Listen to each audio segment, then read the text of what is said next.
SASDOவின் பிரதான செய்திகள். முதலில் தலைப்புச் செய்திகள். ஜனாதிபதி தேர்தல் தொடர்பான கருத்து கணிப்பில் வெளியாகியுள்ள தகவல். எனது தமிழ் ஆசானை போல் ஒருவர் சஜித்துக்கு கிடைக்கவில்லை. ரணில் பெருமிதம். இலங்கையில் முகாமிட்டுள்ள இரு நாட்டு போர் கப்பல்கள். தென்னிலங்கையில் 3 பிள்ளைகளின் தாய் ஒருவர் கொடூரமாக கொலை. மாணவியை கடத்திய இளைஞரை சுற்றி வளைத்து பிடித்த போலீசார். பிஜிலி ரமேஷ் காலமானார். தொடர்பன விரிவான செய்திகள். தாயகச் செய்திகள். நாட்டில் ஜனாதிபதி தேர்தல் சூடு பிடித்துள்ள நிலையில் தனியார் நிறுவனம் ஒன்று தேர்தல் தொடர்பான கருத்து கணிப்பு ஒன்றை நடத்தியுள்ளது. அதில் ஜனாதிபதி ரணில் விக்ரமசிங்க மற்றும் ஐக்கிய மக்கள் சக்தியின் வேட்பாளர் அனுரகுமார் திசாநாயக்க ஆகியோருக்கான சாதகமான நிலை அதிகரித்துள்ளதாக இதன் மூலம் தெரிய வந்துள்ளது. இதற்கமைய ஜனாதிபதி ரணில் விக்ரமசிங்கக்கான சாதகமான நிலைமை 40 புள்ளிகள் அதிகரித்துள்ளதாக கருத்து கணிப்பில் தெரிவிக்கப்பட்டுள்ளது.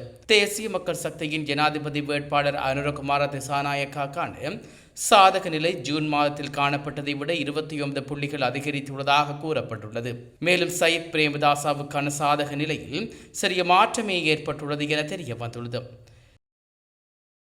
கொழும்பு ரோயல் கல்லூரியில் எனக்கு கற்பித்த ஆசிரியரைப் போல ஒரு ஆசிரியர் எதிர்க்கட்சி தலைவர் சயித் பிரேமதாசாவுக்கு கிடைக்கவில்லை என்பதாலேயே அவர் நாட்டை பொறுப்பேற்காமல் கொழும்பு ரோயல் கல்லூரியில் எனக்கு கற்பித்த ஆசிரியரைப் போல ஒரு ஆசிரியர் எதிர்க்கட்சி தலைவர் சயித் பிரேமதாசாவுக்கு கிடைக்கவில்லை என்பதாலேயே அவர் நாட்டை பொறுப்பேற்காமல் ஓடியதாக ஜனாதிபதி ரணில் விக்ரமசிங்க தெரிவித்துள்ளார். மட்டக்களப்பில் இடம்பெற்ற ஜனாதிபதி ரணில் விக்ரமசிங்கவின் பிரச்சார கூட்டத்தில் மேடையேற்றிய அவருக்கு கற்பித்த ஆசிரியர் வி சிவலிங்கம் தொடர்பில் உரையாற்றும் போதே ஜனாதிபதி இவ்வாறு குறிப்பிட்டுள்ளார். இது தொடர்பில் அவர் மேலும் கூறுகையில், வி சிவலிங்கம் ஆசிரியரிடம் நாம் கொழும்பு ரோயல் கல்லூரியில் 1961 மற்றும் 1962 ஆண்டுகளில் கல்வி பயின்றோம். அவரிடமே பிரதமர் தினேஷ் குணவர்த்தனவும் கல்வி பயின்றார். எனவே இந்த நாட்டை கட்டியெழுப்பிய பெருமையை நாம் இந்த ஆசிரியர் சிவலிங்கத்துக்கு அளிக்க வேண்டும். முன்னாள் சபாநாயகர் அனுர பண்டார் நாயக்க மற்றும் முன்னாள் அமைச்சர் மலிக சமரவிக்ரம ஆகியோரும் அவர் கற்பித்துள்ளார். அந்த காலத்தில் எங்களுக்கு ஏதென்ஸ் நகரத்தில் 2500 வருடங்களுக்கு முன்பாக இளைஞர்கள் செய்த போராட்டம் தொடர்பாக கற்பிக்கப்பட்டது. துணிச்சலற்ற நடவடிக்கையினால் எங்களின் நகரத்துக்கு நாங்கள் அபகீர்த்தியை பெற்றுத்தர மாட்டோம் என ஏதென்ஸ் நகரம் தொடர்பான பாடத்தில் எங்களுக்கு கூறப்பட்டது. இந்த கற்பித்தல் இருந்தால்தான் 2022 ஆண்டு நாடு பொருளாதாரமாக வீழ்ச்சியை சந்தித்த போது நாட்டை நான் பொறுப்பெடுத்தேன். எனது ஆசானை போல ஒருவர் சகித்துக்கு கிடைக்காததால் அவர் ஓடி ஒளிந்தார் என்று குறிப்பிட்டுள்ளார். இந்தியா மற்றும் சீனாவின் போர்க்கப்பல்கள் இலங்கைக்கு வந்துள்ளன. அதன்படி இந்திய கடற்படை போர்க்கப்பல் 3 நாட்கள் உத்தியோகபூர்வ பயணமாக கொழும்பு துறைமுகத்தை வந்தடைந்தது. இந்த ஆண்டு இலங்கை துறைமுகத்துக்கு இந்திய கப்பல்கள் வருகை தருவது 8வது தடவையாகும். 163 மீட்டர் நீளம் கொண்ட கப்பலில் 410 ஊழியர்கள் வரை பணியாற்றுகின்றனர். இலங்கையில் 3 நாட்கள் தங்கியிருக்கும் ஊழியர்கள் இலங்கை கடற்படையுடன் சேர்ந்து ஜோகா பயிற்சிகளையும் மேற்கொள்ளுதல், கடற்கரையை சுத்தப்படுத்துதல் போன்ற பணிகளில் ஈடுபடுத்தப்பட உள்ளனர்.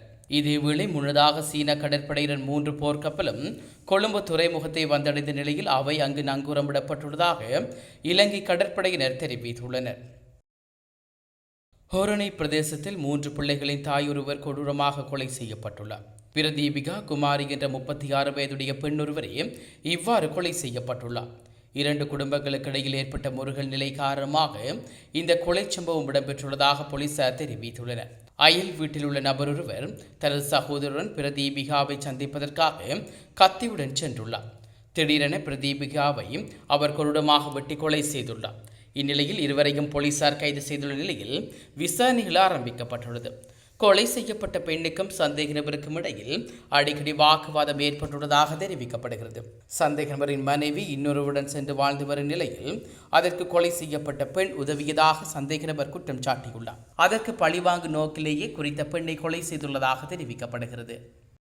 புத்தளத்தில் பாடசாலை மாணவியை கடத்திச் சென்றதாக குற்றம் சாட்டப்படும் இளைஞர் கைது செய்யப்பட்டுள்ளார். வலுக்கட்டாயமாக 15 வயதான மாணவியை கடத்திச் சென்றதாக 23 வயது இளைஞர் கைது செய்யப்பட்டுள்ளதாக வனவத்தாவில போலீசார் தெரிவித்துள்ளனர். ஸ்மைல்புரம் பகுதியைச் சேர்ந்த ஒருவரே போலீசாரால் கைது செய்யப்பட்டுள்ளார். கடந்த 25ஆம் தேதி மேலதிக வகுப்புக்கு செல்வதாக கூறிவிட்டு வீட்டிலிருந்து சென்ற மகள் திரும்பி வரவில்லை என அவரது தாயார் போலீசாரிடம் முறைப்பாடு செய்துள்ளார். முறைப்பாட்டுக்கு அமைய செய்யப்பட்ட போலீசார் கடத்தப்பட்டதாக கூறப்படும் மாணவியையும் சந்தேகமான இளைஞரையும் கைது செய்துள்ளனர். காதல் உறவின் அடிப்படையில் இக்கடத்தல் நடந்துள்ளதாக போலீசாருக்கு தகவல் கிடைத்துள்ளது. குறித்த மாணவி மருத்துவ பரிசோதனைக்காக புத்தளம் ஆதார வைத்தியசாலையில் அனுமதிக்கப்பட்டுள்ளார். இந்நிலையில் சந்தேக நபர் புத்தளம் நீதிவான் நீதிமன்றத்தில் ஆயர்படுத்தப்பட உள்ளார். உலகச் செய்திகள். யூடியூப் சேனல் மூலமாக பிரபலமாகி அதனைத் தொடர்ந்து சினிமாவில் நடித்து வந்த பிஜிலி ரமேஷ் உடல்நல குறைவு காரணமாக காலமானார். யூடியூப் சேனல் ஒன்று நடத்திய பிராங்க் ஷோ மூலம் மக்கள் மத்தியில் மிகவும் பிரபலமானவர் பிஜிலி ரமேஷ். ரஜினியின் தீவிரமாக ரசிகர் என்று தன்னை பேச்சு மற்றும் முகபாவனையால் ரசிகரிடம் தனி கவனம் பெற்றுள்ளது. அதனைத் தொடர்ந்து சினிமாவில் நடிக்கவும் இவருக்கு வாய்ப்பு கிடைத்தது. பொன்மகள் வந்தால், நட்பே துணை, ஆடை, கோமாளி உட்பட படங்களில் நடித்து சினிமாவில் தனக்கென இடத்தை தக்க வைத்தார். ஆனால் மது பழக்கம் காரணமாக இவரது உடல்நிலை மோசமடைந்தது. நடிகர் பிஜிலி ரமேஷ் உடல்நலக் குறைவு காரணமாக கடந்த சில நாட்களாக மருத்துவமனையில் சிகிச்சை பெற்று வந்தார். இந்நிலையில் சிகிச்சை பலனின்றி உயிரிழந்தார். மீண்டும் தலைப்புச் செய்திகள். ஜனாதிபதி தேர்தல் தொடர்பான கருத்து கணிப்பில் வெளியாகியுள்ள தகவல். எனது தமிழ் ஆசானை போல் ஒருவர் சஜித்துக்கு கிடைக்கவில்லை. ரணில் பெருமிதம். இலங்கையில் முகாமிட்டுள்ள 2 நாட்டு போர் கப்பல்கள். தென்னிலங்கையில் 3 பிள்ளைகளின் தாயொருவர் கொடூரமாக கொலை.